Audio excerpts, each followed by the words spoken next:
ስለኛ ተሽሎሞ አሰል እንደምን አለ አቶ ሽሎሞ እንግዲህ በመጀመሪያ የምንጀምረው በጦርነቱ ይሆናል ከዛም ወደ ፖለቲካና ህግ ጉዳዮች ላይ እናልፋለን በጦርነቱ ስንጀምር የአዛን ተጨባጭ ሁኔታ እንዴት ታየዋለህ ሐማስ ጠቅላይ ሚኒስትሩ ባለፈው በያዝነው ሳምንት መጀመሪያ ላይ ማለት ይቻላል ቅዳሜ ምሽት በሰጡት መግለጫ ከስምምነት መደረስ እንዳልቻለ ጠቁመዋል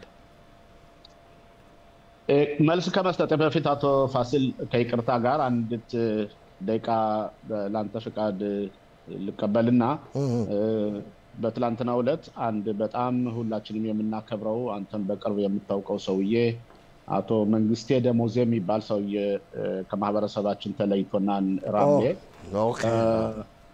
አቶ መንግስቴን ያነሳውበት ምክንያት በእውነት ለማህበረሰባችን ያደረገው አስተዋጽኦ ያው እንደምታስተዋውሰው ሶክኑታ ይውዲት መስሪያ ቤት እየሰራ ኢትዮጵያን በነበረበት ጊዜ ለወገን ተቆርቋሪ በእውነት ብሩህ ሰው ደግ ሰው ጥሩ ሰው ወጣቶች ትምህርት እንዲማሩ የሚገፋፋ ማህበረሰብና ሽማግሌን አስተራቂ የታጣላን አስተራቂና ባለፈው 3 አመት ቀደም ሲል እንደዚሁ ባለቤቱ አርፋ ነበርና እሱም አሁን ወደ ማይመለሰው ዓለም ሄዷልና ነፍሱን ይማረው እንላለን ምናልባት በእውነት ሌላ ጊዜ ፕሮግራም ይዘን ሰፋ ያለ ሁኔታ የሱን ለማህበረሰባችን ያደረገውን አስተዋጽኦ መናገርና ለህዝባችን ማሰማት እንችላለን ምክንያቱም ይህ ትውልድ እኛ ጥሩ ስራ የሰሩትን ሰዎች ማስተዋወስ ስላለብን ይህ ትውልድ ደግሞ በእውነት ጥሩ ስራ ሰዎችን ተመርኩዞና ራሱን ገንብቶ መሄድ ያለበት ነው ብዬ ስለማስብ ነውና በጣም አመሰግናለሁ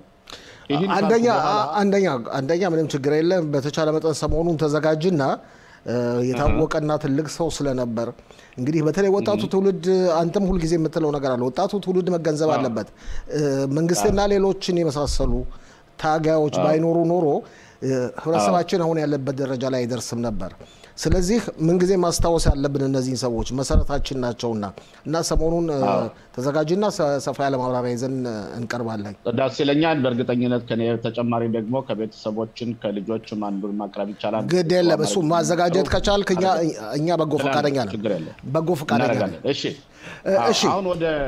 አሁን ወደ ጠየቀ ጥያቄ ሰህድ ምን አለ መሰለህ አቶ ፋሲል ያዛ ጦርነት ጉዳይ ሊያልቅ የሚችለው ወይም ትግሉ ሊያልቅ የሚችለው ባንድ መስመር ስንቆም ነው ያም ሐማስ ከድረገጽ ሲጠፋ ሐማስ እንደ ድረገጽ ስለህ እንደ ሪዮት ዓለም ሳይሆን ሐማስ እንዳገዛዝ ሐማስ እንደ ታጣቂ ቡድን ወንበዴዎቻቸው ገዳዮች እነዚህ ሲጠፉ ነው ያኔ በቃ ጦርነቱ በአዛ ላይ ያለው ጦርነትና ማህበረሰባችን ደህና ኑሮ ሊኖር ይችላል ብለን እናስባለን ይሄ አንዱ ሁለተኛው ደግሞ ሙሉ በሙሉ የተጠለፉት ወገኖቻችን 59ኙ ሬሳንም አስክሬንም በህይወት ያሉትም ሲመጡና ነፃነታቸውን ሲያገኙና የሞቱት ደግሞ ለእስራኤል ቀብር ሲደርሱ ብቻ ነው ይሄ ቁስል እስካለ ድረስ ያዛ ጉዳይ ለሁላችንም በሽታ ነው ለመንግስትም በሽታ ነው ለዓለሙ ማህበረሰብ የሰማዩ ታጋይነን ለሚሉትን በሽታ ነው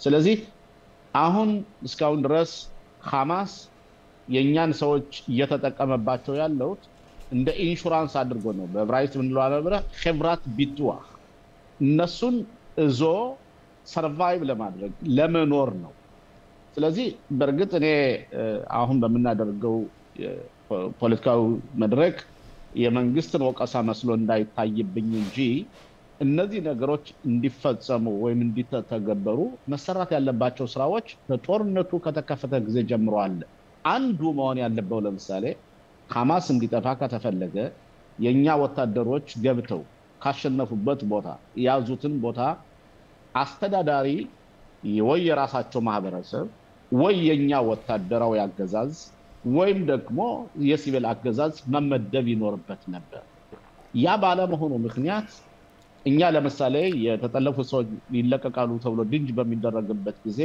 ለጊዜው ሐማስ ምን ያደርጋል ባለም አቀፍ ደረጃ የሚመጣው ለማህበረሰቡ ተብሎ ለ1.2 ሚሊዮን ህዝብ እርዳታ ተብሎ የሚመጣው ያን ይዘርፋል ያን በግድ ይወስዳል ከዛ እንደገና አዲስ ወታደር ይመለምልበታል እንደዚህ እያደረግን ያለነው በዚህ 2 ዓመት ተኩል ማለት ነው። ስለዚህ ጦርነቱ አሁን በርግጥ ወደ 40% የሚሆነውን መሬት የኛ ወታደሮች ሙዘውታል። የዛ ቦታ አንድ የሆነ ድንጅ ሳይሆን የፍልስጤም ሰዎች ተመልሰው ሊገቡበት አይችሉም። በነገራችን ላይ 70-80% የሚሆነው አዛ ፈርሷል፣ እንዳገር ማለት ነው። እንደ ከተማ ኢንፍራስትራክቸሩ ለምሳሌ የውሃ ቧንቧዎች፣ መንገዶች፣ ትምህርት ቤቶች፣ ሆስፒታሎች ሁሉ ፈርሰዋል። እንዲፈርስም ያጋልጠው የሰጧቸው በጦርነቱ ምክንያት ራሳቸው ሐማሶች ናቸው። ራሳቸው ማህበረሰቡ ደግሞ ሐማስን ተፍቶ ባለመጣሉ ነው። ስለዚህ አሁን ያለው የሐማስ ጦርነት እኛ እስራኤል ሀገር ውስጥ ያለውን ክርክር እንተው፣ የእርስ በራሳችን መጠላለፍ እንተው፣ እንደ ሀገር በምናይበት ግን የጦርነቱ ሂደት እስካሁን ድረስ 1 ዓመት ከተኩል በላይ ሙሉ በሙሉ ውጤት አላመጣ ማለት ይቻላል። በርግጥ ያዛ ሰው ቤቱ ቢፈርስም እነዚህ የተጎዱ ቤተሰቦቻቸውና በህይወት ያሉት የተጠለፉት እስካልመጡ ድረስ ከዛ ደግሞ ሐማስ እንደ ድርጅት እንደ ቴሮሪስት ኦርጋናይዜሽን የጦር መሳሪያውን ካልፈታ እንደገና ተመልሶ ከነካታርም ሆነ ከነሳውዲም ሆነ ከሌሎችም ሀገሮች ገንዘብ እየተቀበለ ራሱን እንደገና ማንሰራረት ስለሚችል እንደ ተቋም እንደ መፍረስ አለበት። ያ እስካልሆነ ድረስ ችግር አለ ማለት ነው። አቶፋስ ኦኬ፣ እስቲ ደግሞ ጊዜ ካለ እንደገና ወደ አዛ እንመለሳለን። ወደ ሊባኖስ ልውሰድህና ባለፈው ሳምንት አርብ ይመስለኛል ናይም ካስም የድርጅቱ መሪ ትጥቃችንን አንፈታም የሚል መግለጫ ወጥቶ ነበር። በኋላ ግን የሊባኖስ ፕሬዚደንት በሊባኖስ አንድ የጦር ኃይል አንድ መንግስት ብቻ ነው የሚኖረው የሚል መግለጫ ሰጥተዋል። በሊባኖስ የአሜሪካ ልዩ መልእክተኛም ናይም ካሰምን ተችተዋል። እስራኤል ደግሞ በተለይ ትላንትና ትንሽ እንግዲህ የተወሰኑ ወራት ገረበብ ብሎ ነበር። ትላንት ተደጋጋሚ እርምጃዎችን በመውሰድ ጥቃት ፈጽማለች። ሽብር ፈጣሪዎችንም የሂዝቦላ ሽብር ፈጣሪዎችንም ሐማስንም በሊባኖስ ያሉትን ገላለች። ያው ለአቶ ፋሲል አንድ ነገር ላረጋግጥልህ የምፈልገው ነገር አለ። ሊባኖስን በተመለከተ እስራኤል ሙሉ በሙሉ ሂዝቦላን አንበርክካለች ማለት ይችላል። ምክንያቱም ጦርነቱ በምንወጣበት ጊዜ እስራኤል የወሰነችው ውሳኔ የሂዝቦላን የጦር መሳሪያ እናስፈታለን ብላ እስራኤል አልሄደች። እስራኤል ያለችው ከመጀመሪያው ሂዝቦላ አለ የሚያገባው ገብቶ የፍልስጤም ነፃ አውጪ ድርጅት ሆኖ ስለቀረበና ከሊታኒ ከሚባለው ወንዝ በበታች መጥቶ እዛ በእኛ ደንበር ያሉትን ከተማዎች አደጋ ላይ እየጣለ ስለሆነ ከሊታኒ በታች ሂዝቦላ መገኘት የለበትም፣ ሂዝቦላ መኖር የለበትም።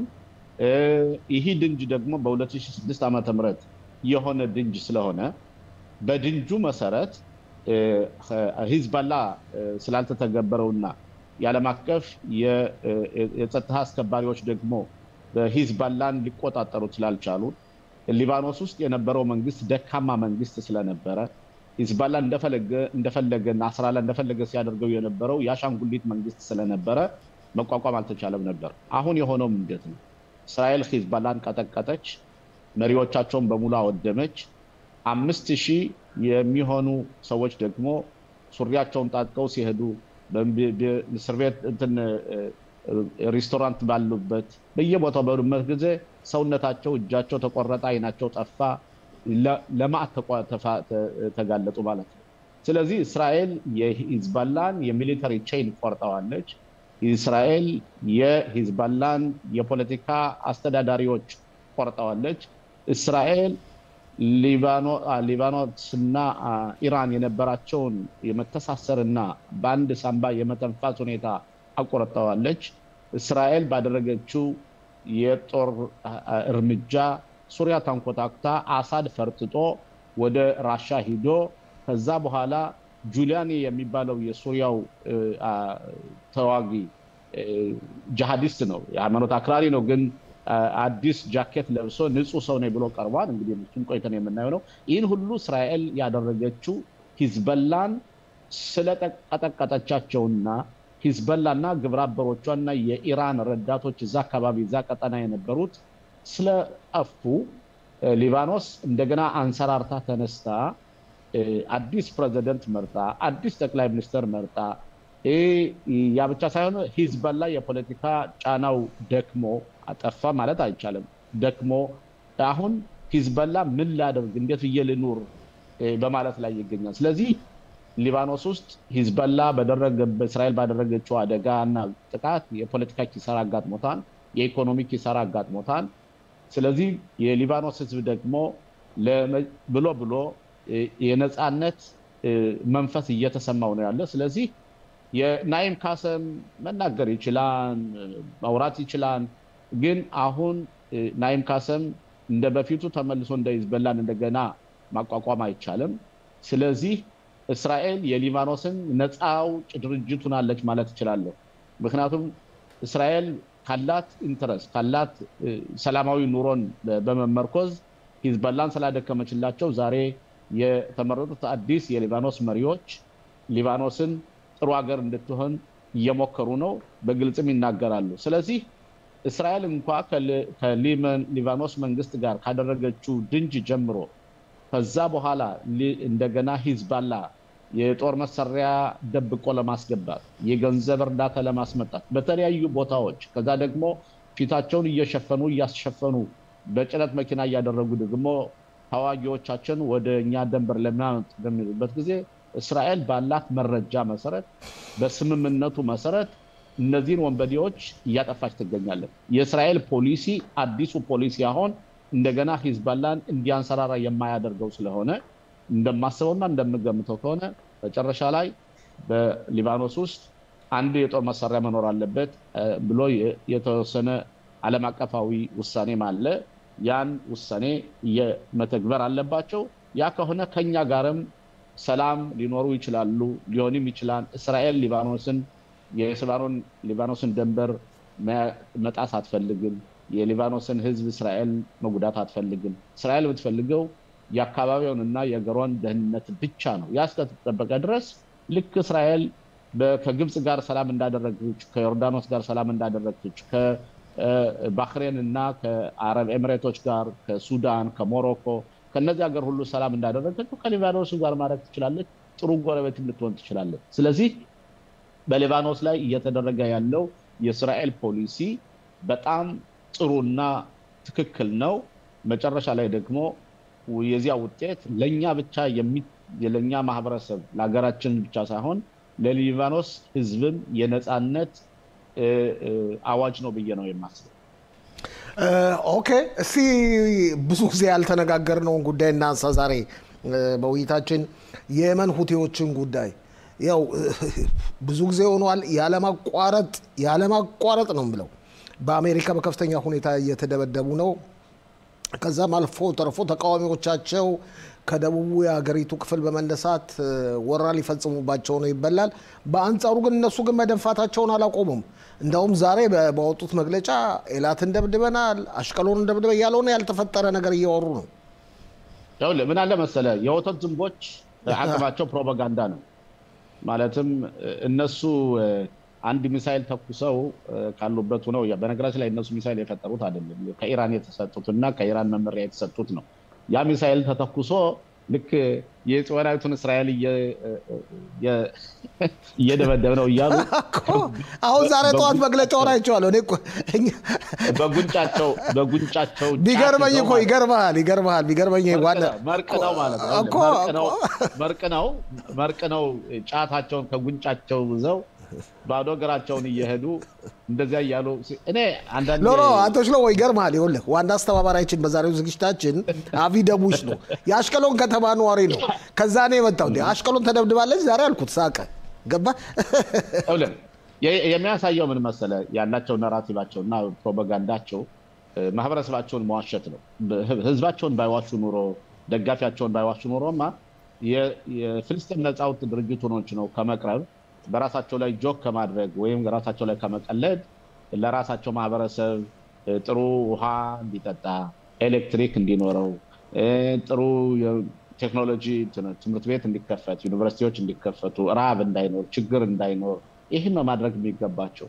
የራሳቸውን እንኳን ሳይሆንላቸው የጫት የሚገዙት የት እየመጡ እንደሚሰጧቸው አናውቅም። ጫት እንኳን የሚገዙበት ገንዘብ የሌላቸው የሆነ ተላቪቭንና ጾይናዊት እስራኤልን እናጠፋለን ደረሰንላቸዋን ተላቪቭ ይገባን ይላሉ። ፕሮፓጋንዳ ነው። እንደዚህ አይነት ፕሮፓጋንዳ ደግሞ አያዋጣም። ምክንያቱም ዛሬ ሰምተን ነው ይሄ ብቻ አይደለም። የአሜሪካን ሁለቱን እነዚህ አውሮፕላን ተሸካሚ ትላልቅ መርከቦች ካርል ቪንሶን እና ሄሪ ትሩማንን ደብድበናል እንዴ። አንደኛ እነሱ እኮ አንዷ ተመልካቻችን አቢጋይል ትባላለች ያለችው ምን ብላለች መሰለህ? ምርቃና እኮ ክፉ ነው ብላለች። ምን አለ መሰለህ የአሜሪካንና ሁቲሞችን ወይም የወተት ዝንቦችን ማወዳደር ዝሆንና ዝንብ መወዳደር ማለት ነው።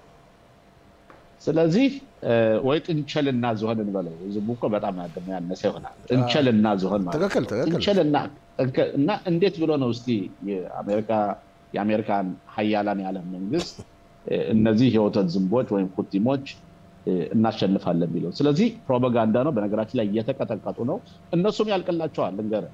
ምክንያቱም እንደዚህ እንደሆነ አይቀርም። ምክንያቱም እነሱ ደግሞ የዚህ አካባቢ ነቀርሳ ስለሆኑ፣ እዛ አካባቢ ቀስቃሽ ስለሆኑ፣ እዛ አካባቢ የሚጠሏቸው አገሮች እንደ ሳውዲ አረቢያ፣ እንደ አረብ ኤምሬት፣ ሌሎችም እዛ አካባቢ ያሉ ሁሉ ስለሚጠሏቸው የመንንም በእነሱ ምክንያት ስለተንኮታኮተች የመን የተከፋፈለች ሀገር የሆነችው በእነሱ ምክንያት ስለሆነ ልክ ሂዝቦላ እንደጠፋው እነሱም ይጠፋሉ፣ ይዳከማሉ። ግን ሂዝቦላንም ተናገርን፣ ሐማስንም ተናገርን፣ የወተት ዝንቦችንም ተናገርን። ግን የእባቡ ራስ ኢራን ነው። ኦኬ እዚህ ላይ ልመጣልን ነው። ቆይ የእባቡ ራስ ላይ ልመጣልን። ቀደምከኝ። ቆይ ላያይዝልና አንተ በደንብ ትነትነዋለህ። የእባብ ራስ ያልከው ያው ኢራን ነች። ኢራን ከ2 ሳምንት በፊት ከአሜሪካ ጋር ቀጥተኛ ድርድር ቀጥተኛ አይደለም ነው የምትለው፣ ግን አሜሪካ ቀጥተኛ ነው የምትለው ድርድር ጀምራለች። መጀመሪያ በኦማን በኋላ ደግሞ በሮም አሁን እንደገና ደግሞ የፊታችን ሮብ የቴክኒክ ባለሙያዎች ይቀመጣሉ። ከዛ ቅዳሜ እንደገና ዊትኮፍ እና የኢራን ውጭ ጉዳይ ሚኒስትር ይገናኛሉ። ዛሬ ለምሳሌ እስራኤል አየሁን በተሰኘው ጋዜጣ ላይ እንደወጣው ሆነም ቀረም ያለው ተጨባጭ ሁኔታ እንደሚያሳየው ከሆነ መጨረሻ ላይ ኢራን የኒውክሌርን የጦር መሳሪያ ትጥቅ በበጎ ፈቃደኝነት ስለማትፈታ አሜሪካ አማራጭ በማይኖርባት ደረጃ ስለምትደርስ ጦርነት መኖሩ አይቀርም የሚል አባባል አለ። እኔ በነገራችን ላይ ካለኝ ምናልባት የግል አመለካከት ኢራኖችም ከነበራቸው ታሪካዊ ውሸት ተመርኩዞ በመናይበት ጊዜ ኢራኖች የነሱ ዓላማ እንዳይጥና እንደ ድመት ነው ማለት ይቻላል። ድመቱ ለምሳሌ አይጡ ሲመጣበት አይጡ ጉድጓድ ሄዶ ይገባል። ጉድጓድ ተደብቆ ይቆይና አይጡ ዞር ሲል አንገቱን አቅንቶ ተመልሶ ወረራውን ይቀጥላል ማለት ነው አይጡ። ኢራኖች እንደዚህ አይነት ሂደት እየሄዱ ነው። እነሱ የሚፈልጉት ዓላማቸው ምንድነው? የነሱ ኒውክሌር ቦምብ እንዲኖራቸው ነው።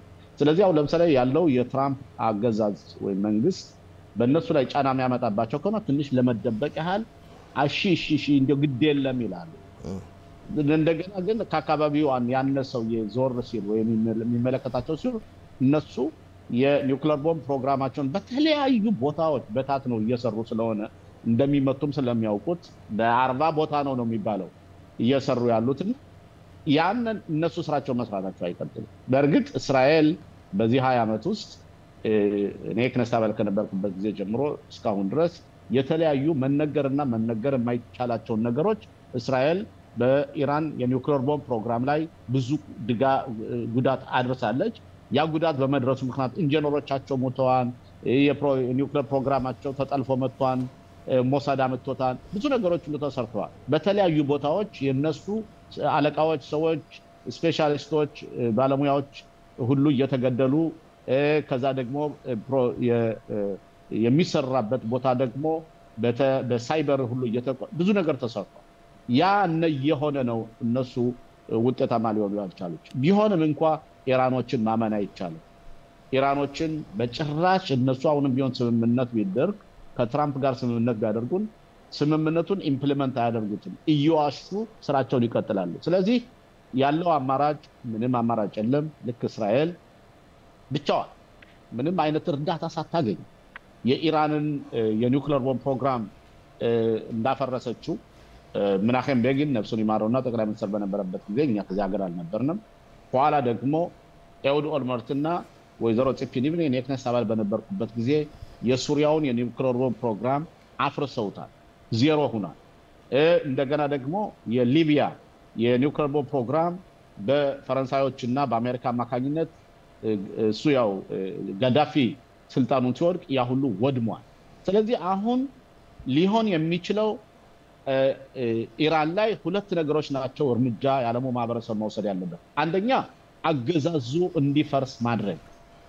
ማለትም ይሄ የሺኻ መንግስት አረመኔ መንግስት አፍቶ ልክ ኢራን እስከ 1978 እና 79 ዓመተ ምህረት እንደነበረችው የኖርማል ሀገርና የዲሞክራሲ ሀገር እንድትመለስ ማድረግ ሁለተኛው ደግሞ የኒውክሌር ቦምብ ፕሮግራማቸውን እስራኤል የጀመረችውን ስራዋን ወይ እስራኤል መጨረስ አለባት ወይ እስራኤልና አሜሪካ ካንድ ላይ ሆኖ ቢያደርጉት የተሻለ ይሆናል ወይ አሜሪካዎች ብቻቸውን እኛም እንኳን ሰጃችን ሳናስገባበት ቢያደርጉ ደግሞ የበለጠ ሊሆን ይችላል ስለዚህ አሁን ባለው ሁኔታ ኢራኖች ጊዜ ለማግኘት ጊዜ ለመግዛት የሚያደርጉት እንጂ የኒውክሌር ቦምብ ፕሮግራማቸውን ያቆማሉ የሚል እምነት የለኝም በነገራችን ላይ የኢራንን አደገኝነት የመረዳት የምንችለው ደግሞ በፊት ምናልባት ትንሽ አንዳት ተጠራጣሪ ኖሮች ከሆነ ኢራኖች እኮ አሁን በዚህ በእስራኤልና በፍልስጤም ጦርነት ምክንያት እነሱ ሁለት ጊዜ ሚሳኤሎቻቸውን ተኩሰውብናል ያ ማለት ምንድነው የኒውክሌር ቦምብ ቢኖራቸው ኖሮ ካንዱ የተምዘግዛጊ መሳሪያ የኒውክሌር ቦምቡን ጭነው ተኩሰው ከተላቪቭ ከመጣና ባየር ላይ ካልወደቀ ተላቪቭ በሙሉ ጠፋች ማለት ነው ስለዚህ ይሄ አደጋ ከበፊቱ አንድ አመት በፊት ተኩል በፊት ከሁለት አመት በፊት ከሶስት አመት በፊት ከነበረው አደጋ የበለጠ እንዲያውም ባይናችንና ባይናችን አይተን በጆሮአችን ሰምተን በእጃችን የዳሰስነው ነገር ነው ስለዚህ እስራኤል በምንም ታምር ሊሆን የማይችለው የኢራን ኒውክሌር ቦምብ ተሸክማ እስራኤል እዚህ አካባቢ እዚህ ቀጠና ልትኖር አትችልም ስለዚህ እስራኤል በርግጥ አሁን ያደረገችው ያለችው አቋም ትክክል ነው ትራምፕ በዲፕሎማሲያዊ መንገድ ፈታዋለሁ ካለ ችግር የለም የዲፕሎማሲያዊ መፍትሄ የሚፈታ መሆኑን ማረጋገጫ ነገሮች መኖር አለባቸው እዚህ ላይ እስራኤል ከአሜሪካኖች ጋር አብራ መስራት አለባት ወዳጅነታቸው መጠንከር አለበት እስራኤል ተጽዕኖ መፍጠር አለባት ግን ኢራኖች እና አሜሪካ የሚደርሱበት ስምምነት እስራኤልን የማያረካ ከሆነ እስራኤል በራሷ በአቋሟ ኢንዲፔንደንት ሀገር ስለሆነች ኃላፊነቷን ወስዳ የኢራንን የኒውክሌር ቦምብ ፕሮግራም ማፍረስ አለባት 100% ባታፈርሰውም እንኳን 70 እና 80 90% ማፍረስ አለባት በየርማስ አቶ ሽሎሞ ሞላ በጣም አመሰግናለሁ ዛሬ የሀገር ውስጥ የፖለቲካ እና ይሄ ጉዳይ እንመለከተዋለን ብዬ ነበር ነገ እንመለከተዋለን ሰፋ ባለ ሁኔታ ሌሎችንም እንግዶችን በመጨመር በጣም አመሰግናለሁ ስለተደረገ አንደ ማለት የምንችለው በዚህ ፕሮግራም ላይ በተለይ በሮኔን ባር እና በጠቅላይ ሚኒስትሩ በሁለቱ ያለው ፍጥጫ እየቀጠለ ነው በጣም ያሳዝናል ለሀገራችን የሚበጅ ነገር አይደለም በፍጹም እንዲያውም ዛሬ ጠዋት ነው ሰምቼ የነበረው ጠቅላይ ሚኒስትር ናታንያሁና እሱ ድርድር እያደረጉ ከትላንትና ጀምሮ ይደራደሩ ነበር ተብሏል ሲደረደሩ ነበር ተብሏል በድርድር አልቆቢዮን ነበር ጥሩ ነው ግን አሁን ሮኔን ባር ያቀረበው የሱ የግሉ አጽሐራ ይባላል ወይ ዲክሌሬሽን ወይም ደግሞ ምን እንደሚባል በአማርኛ ትንሽ ይከብደኛል ያቀረበው ለፍርድ ቤት ሰነድ በጣም የሚያሳዝንና ምንም አይነት ጥሩ ነገር የሚወጣው መስሎ አይታየኝም ነገ ደግሞ ከነገ ወዲያ ጠቅላይ ሚኒስትሩ ደግሞ እሱ ያቀረበውን ደግሞ በጽሁፍ ያቀርባሉ ስለዚህ መልስ ይሰጣሉ ይሄ ነገር በጥቅሉ ማንኛው ነው እውነተኛ ማን ነው ውሸት ተናጋሪ ሐቅ ተናጋሪ የሚለው ፍርድ ቤቱ ሊወስን የሚችለው የሁለቱ ትግል ግን ለጠላቶቻችንም ጥሩ አይደለም ለማህበረሰባችንም መከፋፈል ጥሩ አይደለም ይሄ ጉዳይ ባጭሩ ፍርድ ቤቱ እንኳን ጣልቃ ሳያገባበት ቢያልቅ ያ ነው የሚሻለው ምክንያቱም ጠቅላይ ሚኒስትሩ ራሳቸው የፖለቲካ አቋም አላቸው ደጋፊዎች አሏቸው ሮኔን ባር ደግሞ ተቃዋሚ ፓርቲዎችም ሆነ ሌላው ማህበረሰብን የሚደግፋቸው ሰዎች ናቸው ስለዚህ ሮኔን ባር ራሱ እኔ ከስልጣን ልለቅ ነው እፈልጋለሁ በዚህን ጊዜ እፈልጋለሁ እያለ ስለሆነ ይህን ነገር በእውነት ከፍርድ ቤት ውጭ ሆኖ ቢያልቅ ይሻላል ከዛ ባኔ አሁን አንተ ባቀረብከው ነገር ማንኛው ምን አለ የሚለውን መግባት ያልፈለኩበት ምናልባት ሐሳቡን እኔ የሮኒን ባር ደጋፊ መስዬ እንዳልታይ በማለት ነው እንጂ በአጠቃላይ ልል የምፈልገው እንዴት ነው የጠቅላይ ሚኒስትሩና የሮኒን ባር ጥላቻ ወይም የሁለቱ መፎካከር ለሀገራችንና ለጦርነቱ ውጤት ምንም የሚሰጠው ነገር የለም የሚረዳው ነገር የለም። አቶ ሽሎሞ ነገ እንቀጥላለን በዚህ ጉዳይ ላይ በጣም አመሰግናለሁ።